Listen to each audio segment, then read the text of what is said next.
Hey, it's Chris Acton with Acton Creative, and this is A Handwoven Experience, episode 40. In today's episode, I'm going to give you some things to consider if you want to buy a loom. I've got 3 things for you. Number 1, what do you want to make? That should be driving the boat here. Do you want to make big rugs? Do you want to make little images? Do you want to make belts and straps, scarves? All of that will help dictate which loom is going to be best for you. If you want to do tapestry work, all you need is a frame loom. Straps and belts, an inkle loom is going to be a great option for you. Scarves, something kind of skinny, maybe a rigid heddle. Table looms, floor looms, those are the different options you have for you. So that is the first thing to consider, is what do you want to create? Number 2, how much space do you have? Because let me tell you, a floor loom like this, you have to have dedicated carpet or flooring for this floor loom. Mine is a 36-inch, and I say allow about 4 feet by 6 feet, that it's always there for the loom because it doesn't move very easily. So consider for you, do you need it to be portable? Do you need it to be able to sit on a table? Does it have to go into a closet because you're in a small space? Those are all things to consider, is how much physical space do you have for a loom?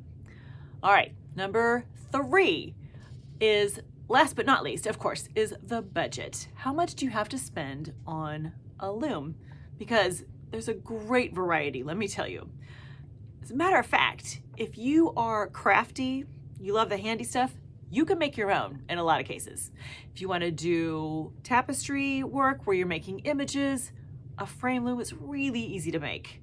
Even if you want to do belts and straps on an inkle loom, you can find patterns for that.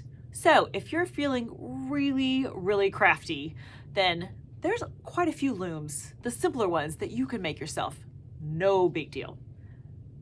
Now, if you're not crafty, then we're back to the budget part of it. And the budget can range a lot. A brand new floor loom like this is going to be thousands of dollars.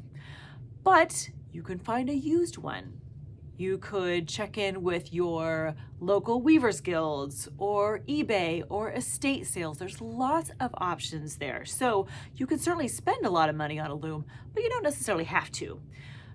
But I think going into it, if you have a clear idea in your head of how much you want to spend, what is the range of your budget, you're going to be better off for sure.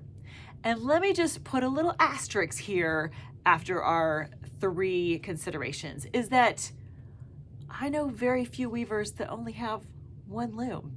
You are definitely allowed to have more than one loom, because hopefully you love it and you're thinking, oh, I have this rigid heddle that I love for scarves, but now I want to make wider things or more complicated things. Now I'm going to get a floor loom. So no worries. If you get one and you think, I like this, but most weavers I know have 2, 3, 6. They have a lot of looms. So those are my 3 considerations for you if you're in the market for a loom. And I certainly hope that if you are, you'll let me know about it. I'm so excited when people get new looms because it's the start of the biggest adventure ever. So my friends, happy shopping in this case. Have a great week, and I'll talk to you next time. Happy weaving.